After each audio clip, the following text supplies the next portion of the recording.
to today's training. Hello, especially to those of you who are watching this live. If you're with me live now, let me quickly know in the comment section if you can hear me and see me. Really excited about this one, kind of the last training of this mini series. And I will quickly introduce myself in case we have members here who are brand new or who have never joined one of my sessions before.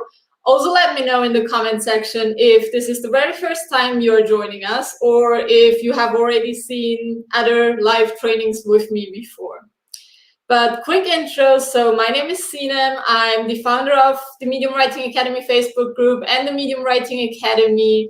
I have been writing on Medium for 3 years now, have built an audience of 40,000 followers and gathered millions of views on my content. And I'm kind of crazy about sharing my journey and my lessons with all of you because I was impressed and kind of shocked when I realized what kind of potential Medium had and what it allowed me to build out of this one platform. So I am really hoping to share some of those golden nuggets with you here today. All right, I can see your comments. Let me quickly check. So Rocky is here. Hi, Rocky. Hi, Olga. Hello, hello. For some of you, I cannot see your names, so it just shows up as Facebook user. You're all welcome as well, but I cannot see your names because I'm using an external tool for the streaming. If you want me to see your names, you need to grant access to it. Hi, Marion. Hi, Rick.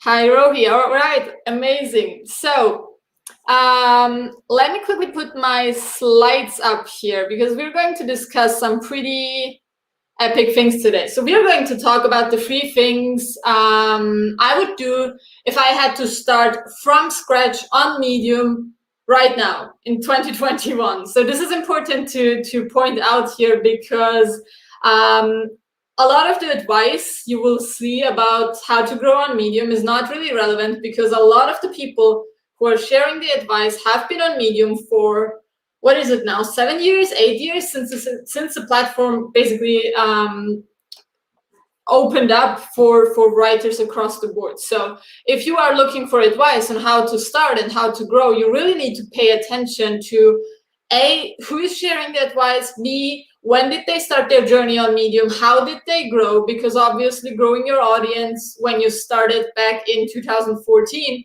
was easier because there have been readers, but there have not been a lot of writers, not that much competition. So always pay attention to that. And what we're going to discuss here today is really about what I would personally do when I would start right now.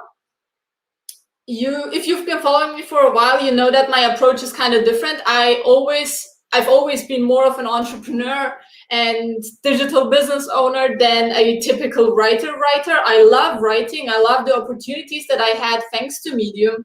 My entire audience and business is built based on Medium, but I also never wanted to be dependent and always had that, thought at the back of my mind about how can I be independent and how can I use this platform to my own advantage by growing something that is more sustainable and reliable than just a social profile on Medium. And that's what we're going to discuss today. I will give my best to make it through my slides and points as quickly as possible so we have time for a little Q&A session at the end as well. But let's get started here. So the very first thing I would do and I would suggest, especially if you're starting now, is to focus on a niche and to aim to become an expert and a trusted authority. I know this is kind of controversial. I know this is not what everyone wants to do. A lot of people who start writing on Medium start writing there because they don't have to focus on a niche. And that's completely true. To be successful on Medium itself, you don't necessarily need a niche. The reason I would still choose that path is because it's way more sustainable and, in my opinion, also easier. It's easier to serve a specific niche and to become an expert in one area or one area of expertise than writing about tons of different topics. And I hope this doesn't kind of scare you if you're, if you're not aware of what kind of niche you want to serve yet. You can figure it out. You also you can give yourself time to figure it out. You don't need to have that answer right at the beginning. It's okay to do some little experimentation. And honestly, I figured out what I want to be writing by making the mistake to write about multiple different things. Maybe it's not even a mistake. It's okay to write about different things, to figure out what you ultimately want to focus on. But always have that question in mind, just to be aware of the fact that this is, in my opinion, going to be easier and more rewarding.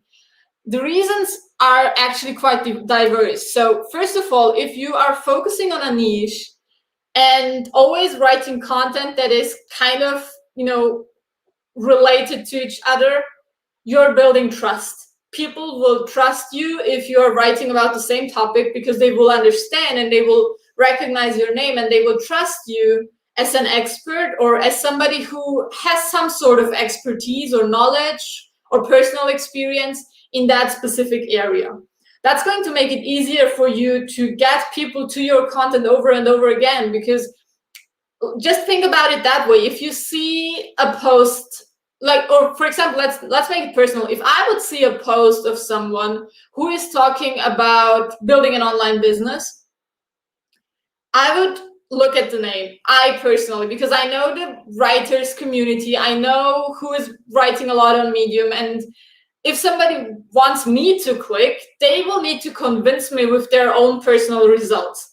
That's not the case for everyone, and you don't need any kind of results to start writing, but there is some sort of trust issue. And if you are repeatedly writing and talking about similar issues, and you're doing it in a good way, people will trust you, and people will also see you as an authority in that specific area, which is a great thing, because that way you can actually go deeper into that one topic, and you can also build a business based on that. You don't need to do that, but you at least have the opportunity to do it. And you don't really have the opportunity if you're writing about 10 different topics. And the second point is actually exactly that. So you have more opportunities to monetize your work, your expertise, your knowledge outside of Medium, so that you can be independent if you want to be. And the third point is it's easier to win those super fans. Super fans are readers and followers and subscribers who really love what you do, who want to read every single piece you publish, who are reading each of your emails, who are the first people to purchase your products, and who are just cheering on you. And if you're writing about 10 different topics, it's going to be hard to win those super fans, simply because a person might be interested in topic A, but they might not be interested in topic B. So that's kind of a trust issue again, because if they see you writing about the same thing over and over again, it's going to be easier for them to stick to your stories, to your expertise, and to trust you overall. Now, the downside or the opposite of that is not focusing on a niche and writing about lots of different topics, which again, at the beginning, it's okay. It's helpful to figure out what you want to be writing. If you're totally new to writing, you might need that in the beginning in order to figure out, what you want to write about. But the downsides are actually also quite diverse, because each topic you will write about will require a different kind of writing. You will write differently about relationships than you would write about business or tech or travel or cooking or whatever it is. For example, I'm writing about a few different topics, but they each make sense together because they're related to my business in the back end. But my tone and my voice in my personal development articles is different than my tone and voice in my business articles. I'm doing this full time, and I have an entire business running in the background. That's why I can have that diversification about 2 or 3 different topics. But if you really want to, turn this into a profitable side business instead of just a hobby, I would highly suggest that you try to niche down as much as possible. As I said, otherwise it's just going to require more time and energy to understand how to write well in each of these niches, because you're going to compete with a lot of other people who are probably experts in that specific field. And the more repetition you get in about that specific topic, the easier it's going to be for you to be a great writer in that one topic. But if you start writing about 10 topics, you need to have that process over and over again. And it's not impossible, it's just more difficult. And the second point is also it's probably going to take you way more time to research, because let's be honest, you cannot really be an expert in everything. So if you're writing about 10 different topics, you will probably require way more research time than if you would stick to one topic that you're really familiar with and that you basically educate yourself on over and over again, and during your free time, and read some books on that topic, watch videos, listen to podcasts, etc. If it's diverse, that research time might also require you way more research time for each piece, which again makes it more difficult to build something sustainable over the long haul. And last but not least, it's also, as I said, harder to grow a relevant audience or an email list, because if you are not focusing on a niche, it's, for example, going to be hard to have a solid freebie, a call to action for your email list. So at the end of every article, you can have a call to action where you say, hey, sign up to my newsletter. But ideally, you don't say sign up to my newsletter, you say download your free XYZ. For example, in my case, I say sign up for my free 5-day Medium writing course, or download my free personal growth toolkit. So they leave their email address and their name in exchange for getting a gift, and they are in my email address. And from there on, I can build a relationship. That's going to be really hard if you're writing about tons of different topics, because you cannot really serve a lot of different audiences through different freebies. Again, it's not impossible. It's just way more time and energy consuming. And I'm assuming that you're doing this alone. You're a one-person show, and you probably have a lot of other responsibilities and lots of other things to do. So you want to be efficient. And in that case, that's not the right path, in my opinion.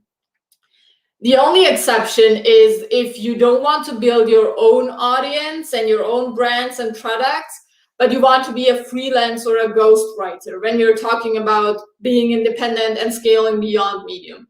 If you want to write for others, you want to write for lots of different brands, companies, or people and write in their name, in that case, it might not matter, and you can typically write about different topics without that harming you, as long as you can do it efficiently and effectively, and as long as you can actually write well about multiple different topics.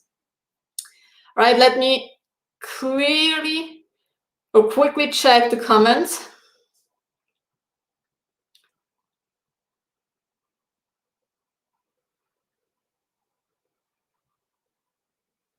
Okay, we have a quick question, which I think is interesting.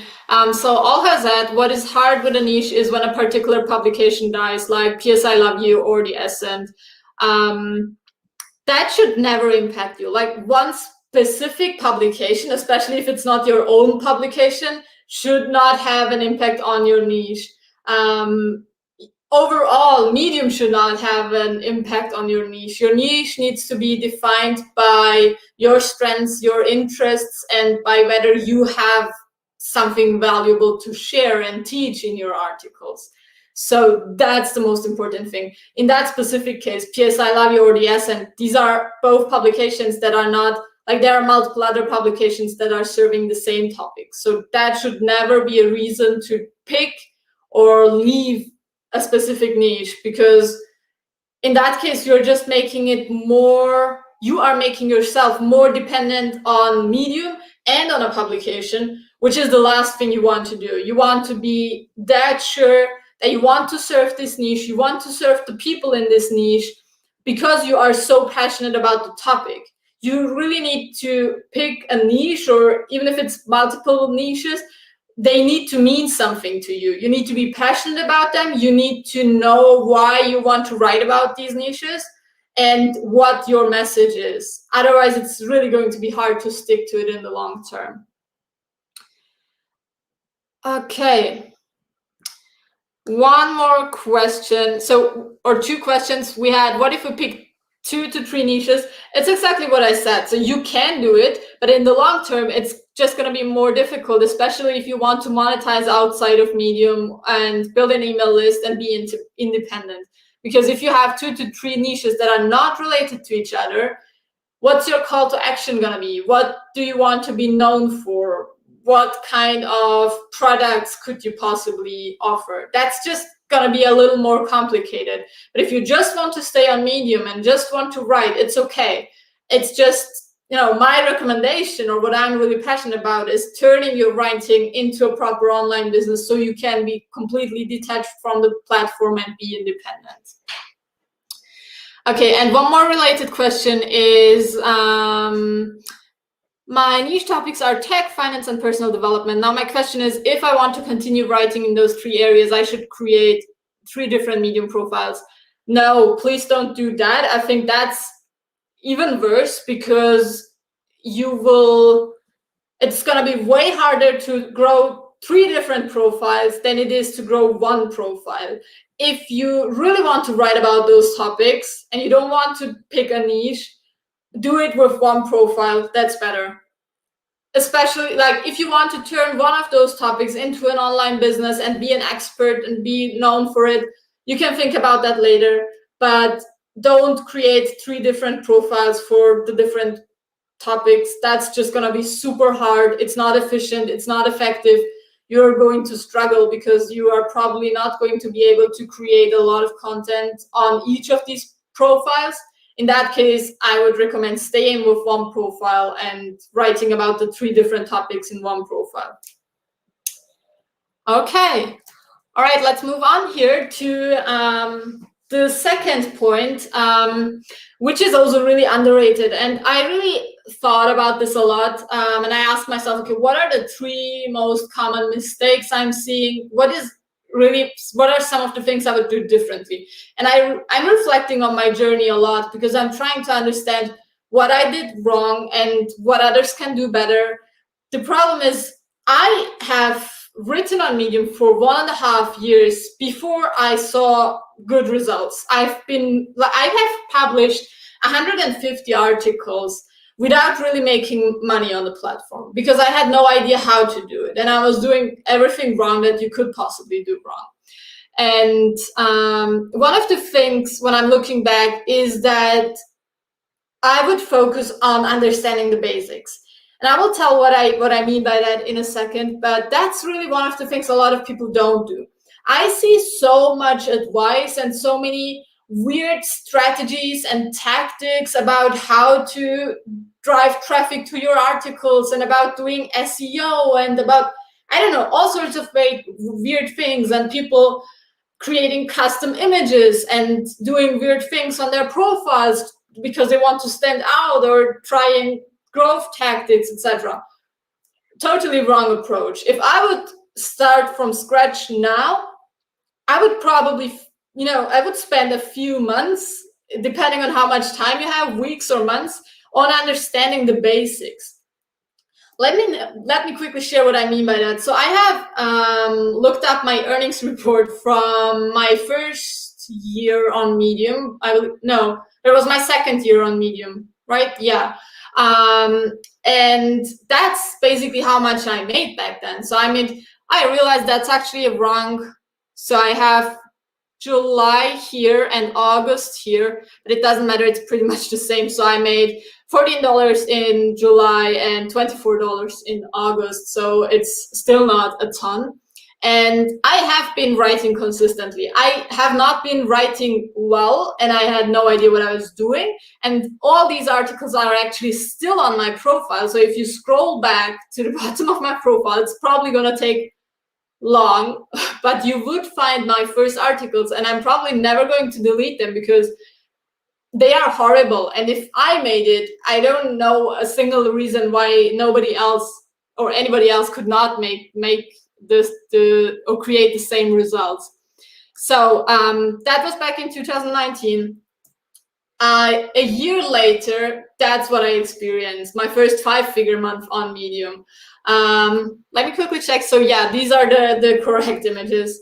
And honestly, the difference between those two earnings reports, and I believe I have that in my slides here, is that I understood the basics and I followed very simple and proven roads and strategies. I have not done weird growth hacking stuff. All of you who are inside the Medium Writing Academy know this. Now, the foundations and what I teach over and over again is the simple stuff. And most people underestimate it. Most people don't understand headlines, don't understand how to write simple sentences. They don't understand what Medium actually is and why people are reading on Medium and why they are paying those $5 subscription fee each month. You need to understand all these things. It's really about the basics. You cannot focus or you cannot aim for growth strategies and SEO and all that weird stuff before you understand the basics. And a lot of people don't do that. So if you feel like you're understanding the platform, you are already ahead of the majority. And there are actually a few specific things I would do to ensure that you stay focused on those basics. One of them is ignoring most of this free advice that a lot of people are sharing. So maybe let me just elaborate on that actually, because that's a really dangerous trap here. A lot of people, a lot of new writers on Medium believe that the way to make money on Medium is to write about how to make money on Medium, which is just so wrong. If you think of it, you make money on Medium because people are reading your stories. So the more people read your stories, the more money you make. And logically, most people on Medium are not writers, they are readers. So you will never be able to have a super viral or super well-performing story if you are only writing for writers. That's just, the nature of the platform. It's not possible. You need to write for readers, not for writers. That's one of the hugest misconceptions. And the problem is, or the reason a lot of people believe this is because how to make money writing on Medium articles often get a lot of claps. So if you don't know this yet, everyone can clap up to 50 times for a single post. So if I open a post, I can give that post 1 clap or up to 50 claps and anything in between. Now, what a lot of people don't understand is that most readers don't even know that. They don't know that they could clap 50 times. They don't care, because why should they? They are on the platform to read valuable content. Like, most readers never clap. Most readers never comment. They just read and go ahead. But writers know. Writers know that you can clap up to 50 times. And writers clap 50 times if they see an article that is about how to make money on Medium. And that's why this misconception happens, because you see an article with 500 claps and it's about how to make more money on Medium, and you believe that it's true, even though the person who is writing that article has never made more than, I don't know, $10 per month, which is nice, but it's probably not what you're aiming for. And if you are not aiming for their results, you should not listen to their advice.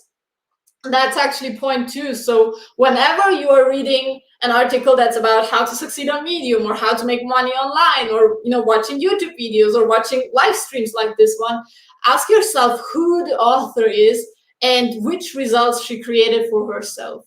And I know that sounds kind of harsh, but it's one of the lessons I really stick to with everything in my life. Like, I would never accept advice from someone who is not where I want to be personally. And it's just really hard to distinguish, valuable advice from free, not so valuable advice, especially if you're looking at those vanity metrics like claps. Don't look at claps when you're reading how to succeed on Medium articles. Look behind the scenes of that person giving the advice. And last but not least, it's really basic stuff. As I said, it's curation, it's headlines, it's structure, it's clarity, and all these things that matter way more than being creative or being unique. I can promise you, the reason I made that number or that amount of earnings in July last year compared to this is not because I suddenly had an amazing idea or that I was super creative or that I was super different than anyone. It's absolutely not. It's because I understood how the platform works and what readers want, also why they want it. If you think of it that way, there's actually a lot of human psychology behind reader behavior and understanding what people want to read and why they want to read it. And there are writers who just don't want to write the way readers want to consume content. If that's you, that's totally fine, as long as you're not aiming to make, a full-time living on the platform or a full-time living writing on the internet. Because if you don't want to stick to the rules but want to make money or build an audience, that's going to be hard. If you just write for fun and you just want to get your ideas out there and you don't care about numbers behind your writing, go ahead and do what you want to do. You just need to be aware of what you really want to achieve. All right, let's move on here. So number 3, and if you have been following me for a while and you've seen some of my content, you probably expected this one, but I really spent some time thinking about whether I want to leave this out and whether there is something else that would be more important, but there isn't. The third thing, or that's probably the first thing I would do if I would start again today, is starting my email list. And I know this is kind of a difficult topic for some of you. You might think that you're not tech savvy and you don't understand all these email marketing tools and it looks complicated, etc. But this is so important. Your email list is the only audience that you really own. Your Medium profile could be banned overnight, or it could be banned right now. My profile could be banned right now, and there's probably nothing I could do. It happened to a bunch of writers in the past months. It happened to writers with over 100,000 followers. They made mistakes they have not even been aware of, and their profile just got deleted. Their audience was gone. They had to start from scratch.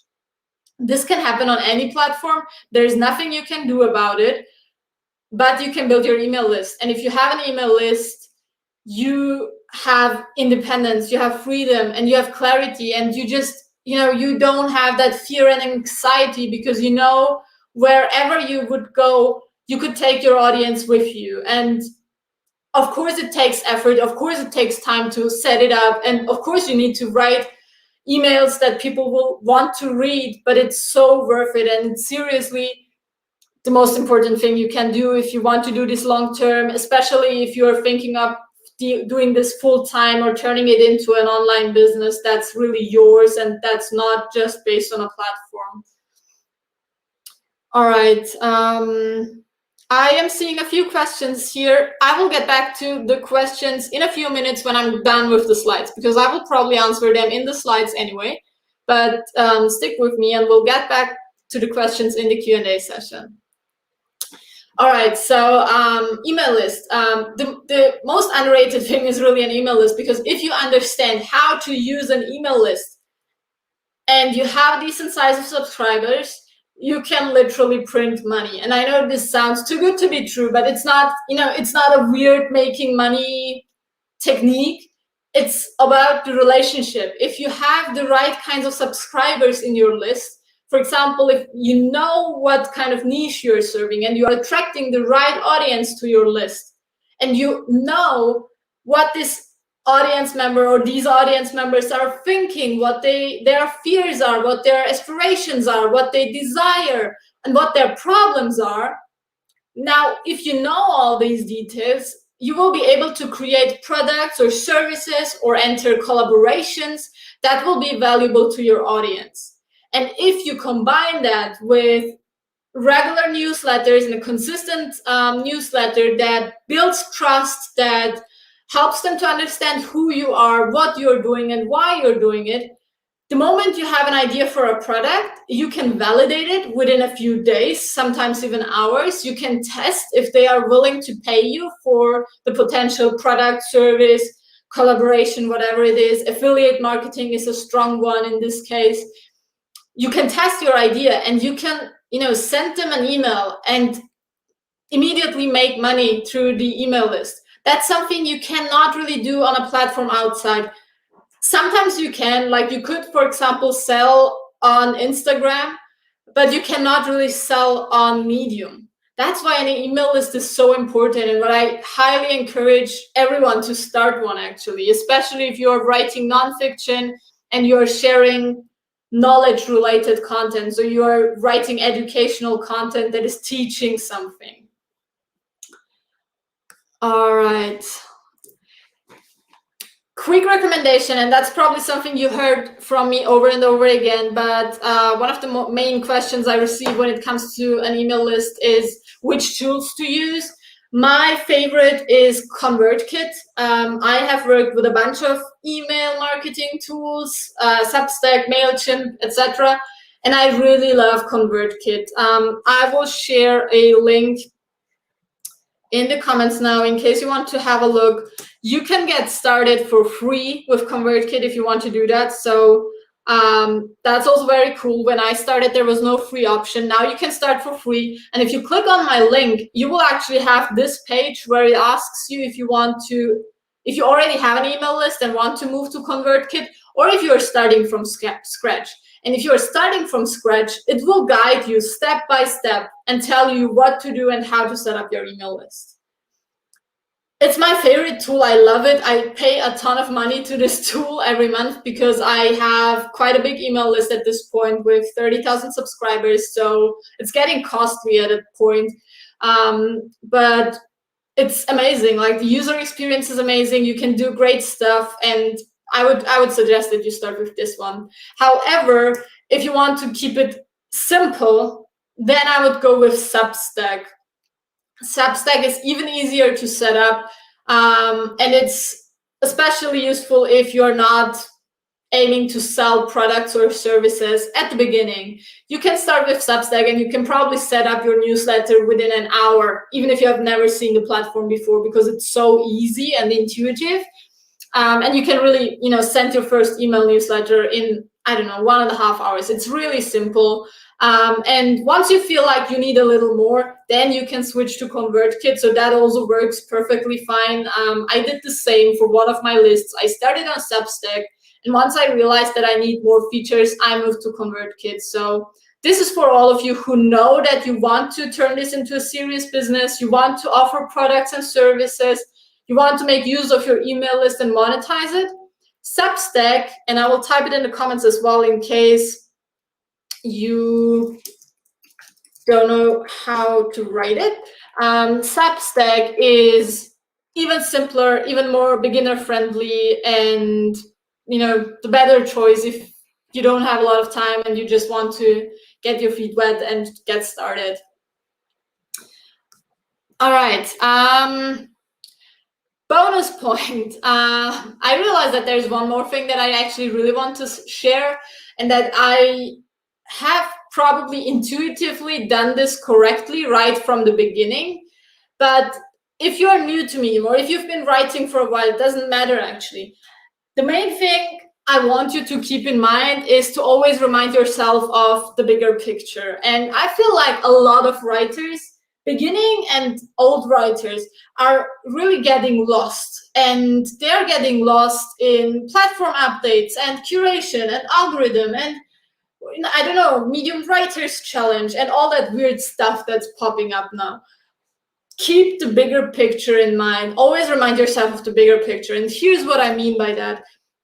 Ask yourself where you want to be in 2 years, 5 years, 10 years, 15 years, 20 years, whatever. Ask yourself if you can imagine yourself doing the exact same thing in 5 or 10 or 20 years from now. And ask yourself, if the answer is no, ask yourself what you're doing about it. Because I can answer the question for myself. If I think about myself in 10, 15, or 20 years, in 20 years, I will be 44 years old.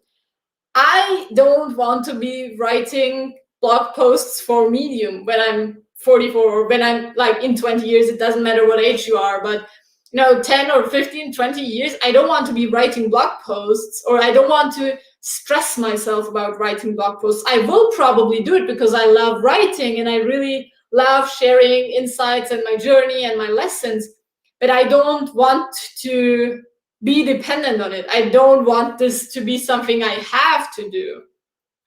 So that's why I knew right from the beginning that I have to create a structure and a system that allows me to monetize my ideas, my expertise, my audience in different ways, because I don't want to be sitting here in 10 years and worrying about the algorithm on Medium or about curation or whatever.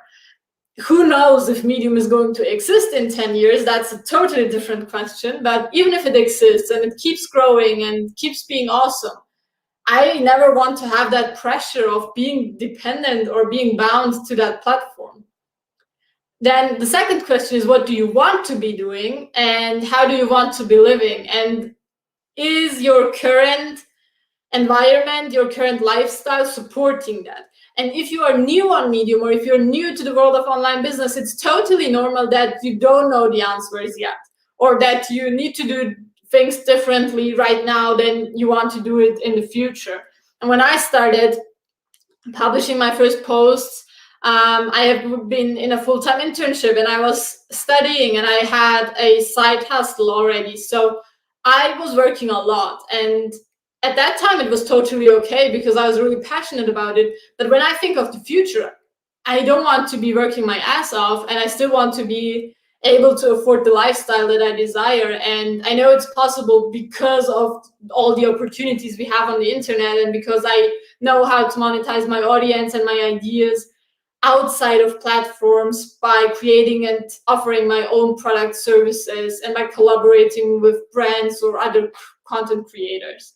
And that's just really important to keep in mind, because having that bigger picture in mind just keeps you a little grounded and reminds you of the small steps you can take along the journey while you are still focusing on today and what you want to achieve tomorrow, but while still going that direction that allows you to be where you want to be in 5, 10, 15 years. And I think that's really important.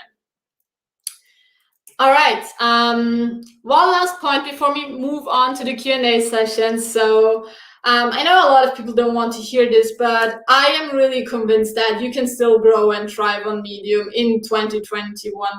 I have so many examples of students who go through the Medium Writing Academy and who end up, making a full-time living on the platform within months, which is just insane.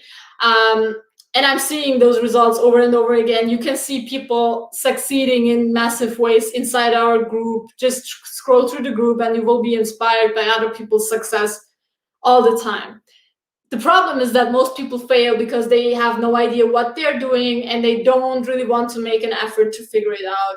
The fact that you are here watching this video with me, interacting, leaving comments, etc., already means that you are approaching it a little differently. You want to learn and you want to understand how it works. So that's great.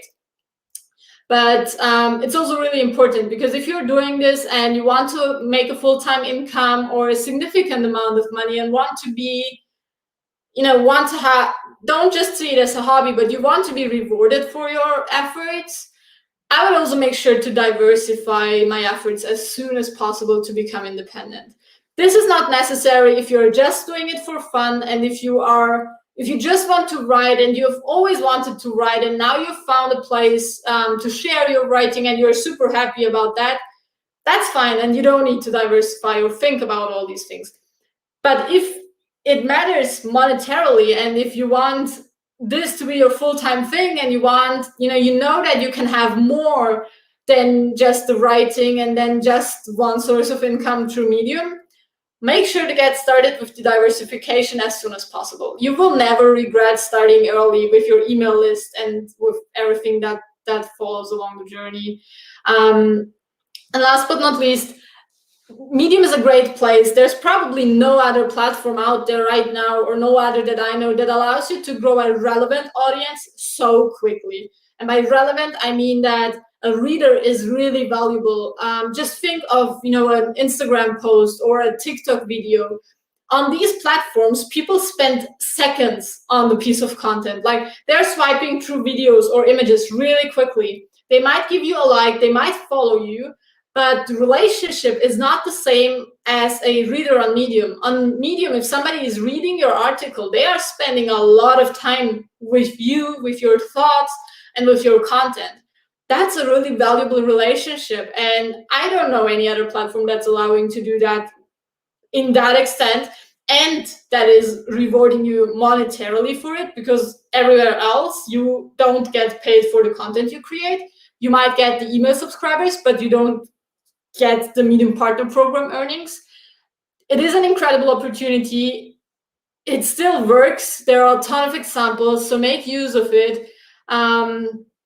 You can do that. As I said, you can scroll back to my old articles. They've probably, they are the worst articles I have seen on the platform so far. So I learned all of this, so you can do the same.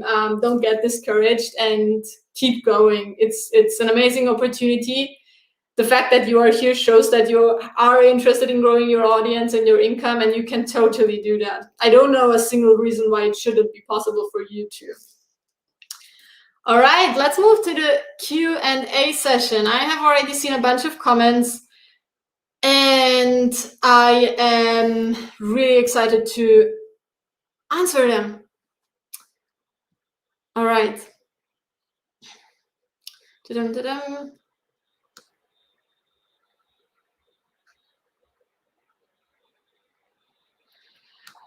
Oh, that's a tough question. So I can write 4 to 6 high quality or 20 to 30 average stories per month. Which one you recommend? Please consider that I just started to publish my stories. All right, so that's a really tough question first, because what does high quality mean for you, and what does average quality mean for you, and how do you measure the quality? What you will see on Medium, and that's probably a truth most people don't want to accept, but viral articles or super well-performing articles that make a few hundred or a few $1,000s are not always the best articles. So there is always that unknown factor in both, and you need to meet the basic criteria. So if average quality means that you are writing stories that are better than the majority, that's going to be enough. But it really depends on how you define it. But the fact is, the most earning or well-performing articles are not always the best stories. But what's important to point out here is you absolutely don't need to write 30 stories per month to make it on Medium. The more you write, the faster you will learn, the easier it will be, the quicker you will grow, but you don't need to write that much. It's cool to write that much in the beginning, especially if you're a new writer, but it's not necessary. And it's like, ask yourself if you can find something in the middle, actually. Can you write, I don't know, 10 or 15 stories that are actually good and that are more than average, but that still take you a little less time than what you consider to be super high quality? It's not about sacrificing quality, but it's about finding that balance where you can, where you're comfortable, where you don't, feel burned out or stressed out, but still deliver your best work. I hope that's helpful, even though I know it's kind of a, to be honest, it would be a lie if I would tell you to write 4 to 6 high quality articles and that's, how to do it. It's not that way. There are so many factors involved. It really depends on how you define high quality.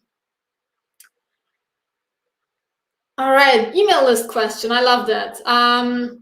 If you are a new writer, what can you offer on your email list that would entice readers or writers? And what do you think about having your own list versus using Medium's basic email subscription feature? Let me first answer the second question. You should have your own list, even though you can have that Medium subscription feature. Medium is not an email marketing tool. They are not the best place to do it. go with your own list. There is no disadvantage to going with your own list, and it's still the better choice. And what you can offer to your list is totally up to your topics and to what you want to be offering. So very basic example, if you would write about productivity and all your stories are about how to be focused and how to be more productive, you will offer something like a productivity cheat sheet, or a free audio guide on how to be more focused or how to be more effective. So it always needs to align with the content that you're writing, and ultimately with the path that you want to take in your email list, because ideally your email subscribers are going to have something in common. They will have similar problems and questions, and you can answer some of those questions in your freebie, and then later through your newsletters or through paid products and services.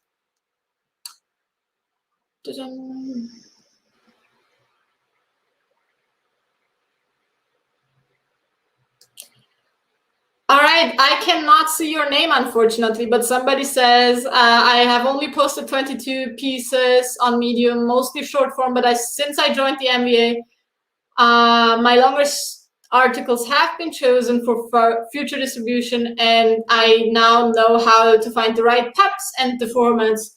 You helped me understand the basics, and I'm so grateful for that. I'm so grateful that you are enjoying the course and that you're seeing those results. Cannot see your name, but lots of love to you, and all the best for the rest of your journey. So we have one more question about niches. That's actually the wrong question. The most profitable niche is going to be the niche that you enjoy. If you are writing about a topic just because you think it's going to make money, you are going to quit. I can promise you that, because it takes so much willpower and persistence and consistency to write about a topic that you need to enjoy it. You need to have a lot to say about your topic. You need to love learning about your topic. That's the most important thing. Otherwise, you're not going to stick to it. Yeah, I would never be able to write about a topic that I don't enjoy and do it frequently and do it for a long time. And that's the same for everyone else. Okay, so we have a bunch of questions, and I will probably not be able to go through all of them, but let me quickly check. Quick online business question by Olga. Is it true that on average you need 2 to 3 years to make your business? If I start now and do everything correctly, good results will be in 2 to 3 years. I would not say that. You know my journey. I went from zero and starting my business from scratch to having multiple 6-figure profits in 1.5 years. It really depends on, first, what is success? What kind of business are you running? What kind of background and background knowledge do you have? That's something you cannot really answer that way. It would be so wrong if anyone would say you need 2 years or 3 years to build a successful business, because every business looks different. It depends a lot on what you do and how you do it, and what specifically you do, because every business is different, and there really is not a meaningful answer to that. Publications. How to proceed when publications are shutting down. Do what you've done before, move on with other publications. A publication should never determine your content or what you're doing. It's just a partner, but for every publication, there are other similar publications. Just keep doing the same, submit to other publications. One single publication is never going to determine your success or failure on the platform. Just, it's not a big deal. It's sad if they're shutting down, but go ahead and do the same thing. Focus on your content and on serving your audience.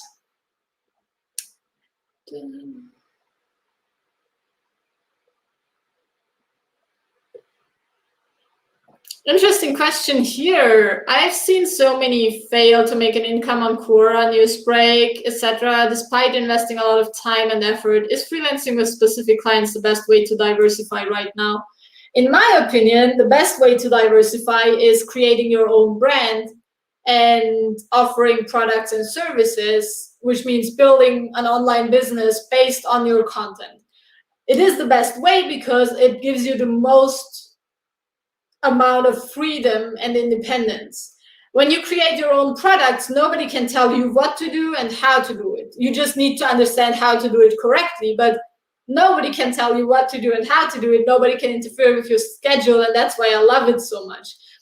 If you don't want to do that, if you're not interested in building your own products, or you are not focusing on a specific niche and you're writing about different topics, then freelancing is probably the better option. It's just, do you want to do that kind of work? I still do some freelancing work, but my rates are pretty high. So they are way above average because I don't freelance a lot. So I do some ghostwriting, but not a lot. I just do it if I really think that there is a match with the person. The question is, do you want to do that kind of work? Do you want to look for clients, pitch them? And do you want to do that kind of client work? Clients can be really annoying as well if you don't set the right kind of boundaries. So I would be really careful about that. Set your boundaries right from the beginning. Charge enough, like don't underprice yourself. But if that's the path you want to take, go ahead. That's a personal choice, building your own thing and your own brands and products versus writing for other people. Two different ways. It's not it's not that one is good, the other is bad, or one is correct, the other one is wrong. It's just a personal preference. I prefer having my own products because it gives me freedom and nobody can tell me what to do. And that's, the question is what you want to be doing. Dun, dun. Thank you for being here again. I cannot see your name, but thank you for the lovely comment and for being here, spending some time with me. All right, we have 3 last questions. I will go through them quickly. So somebody said, I have my own blog and I want to work smarter, not harder. I want to publish on Medium and my blog. Which should I make the primary source, for instance? I have been publishing first on my blog and then on Medium and adding the canonical link on Medium. Should it be the other way around? The truth is, it doesn't really matter that much because Medium is likely going to outrank your personal website anyway because Medium has an incredibly high domain authority. So in most cases, and I don't know your blog, maybe you have a ton of traffic, but in most cases, Medium is going to outrank your personal blog anyway. It's okay to do reposts, but there is not really a, best way to do it because Medium is so strong in terms of ranking on Google that it's probably always going to be the first place that will rank. And yeah, the question is, what do you mean by working smarter instead of harder? What's the gain or the advantage of republishing it on your own page? Do you think that you will attract more people? Do you think you will attract different people? That's the main question here, because SEO-wise, Medium is probably going to be the strongest anyway.